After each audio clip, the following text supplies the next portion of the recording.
Ce matin, je n'étais pas trop dans mon assiette. Les voisins ont fait du bruit toute la nuit et j'ai les boules. S'ils ne me foutaient pas les jetons, j'irais leur coller un marron. Je prends un café allongé, dans lequel je trempe mon biscuit, malgré l'absence de petite copine. Pas le temps d'aller aux toilettes, le bus n'attend pas. Je pisserai à l'arrêt en espérant ne pas me prendre une amende. Le bus démarre, j'ai la dalle. Voilà ce que c'est que de manger sur le pouce. On traîne et il doit y avoir un carton sur la route car il y a des bouchons partout. Je touche du bois pour qu'on arrive à l'heure. Mon iPhone est connecté à Facebook. Je branche mon casque pour écouter 50 Cent et me filer la patate. Le matin, il ne faut jamais broyer du noir. Le chauffeur pète un câble et franchit les passages cloutés sans ralentir. Heureusement qu'il a le compas dans l'œil et que personne ne porte plainte contre lui pour mauvaise conduite. Voici mon arrêt, je sors. Un peu plus et je posais une quiche.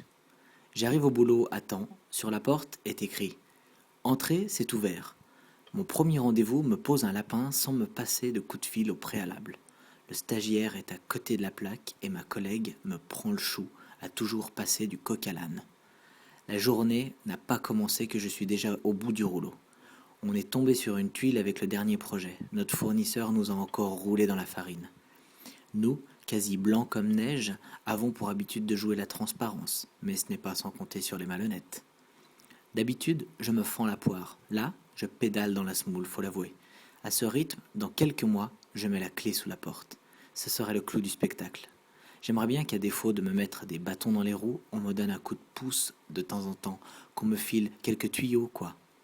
Il y a des hauts et des bas dans la vie, je sais. Certains sont sur la paille pendant que d'autres ont le cul bordé de nouilles.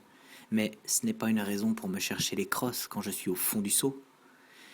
Dans ce bas monde, on engraisse la patte qu'à ceux qui rencontrent le succès. Les autres, on les enfonce. Viennent les midis. Je mange un pot-au-feu dégueu de la cantine, un chausson aux pommes suivi d'une gelée de coin pour le dessert. Il y a aussi un couscous merguez, mais je refuse de manger épicé. Et des frites cuites à l'huile de palme, donc sans façon. J'aurais aimé boire une mousse ou un verre de scotch, mais il n'y en a pas. Le travail reprend, et les ennuis avec. Quelqu'un a planté ma tante. J'apprends qu'elle est décédée. Histoire de remuer le couteau dans la plaie, ma collègue dit qu'elle a besoin d'un congé mat. Je vais devoir bosser pour deux. J'ai envie de tout plaquer, me faire une coupe au bol, visiter des maisons hantées et fabriquer des soucoupes volantes pour la NASA. Ma compagne, au sexe à pile imparable, me taillerait des pipes jour et nuit. Il y aura de quoi prendre son pied.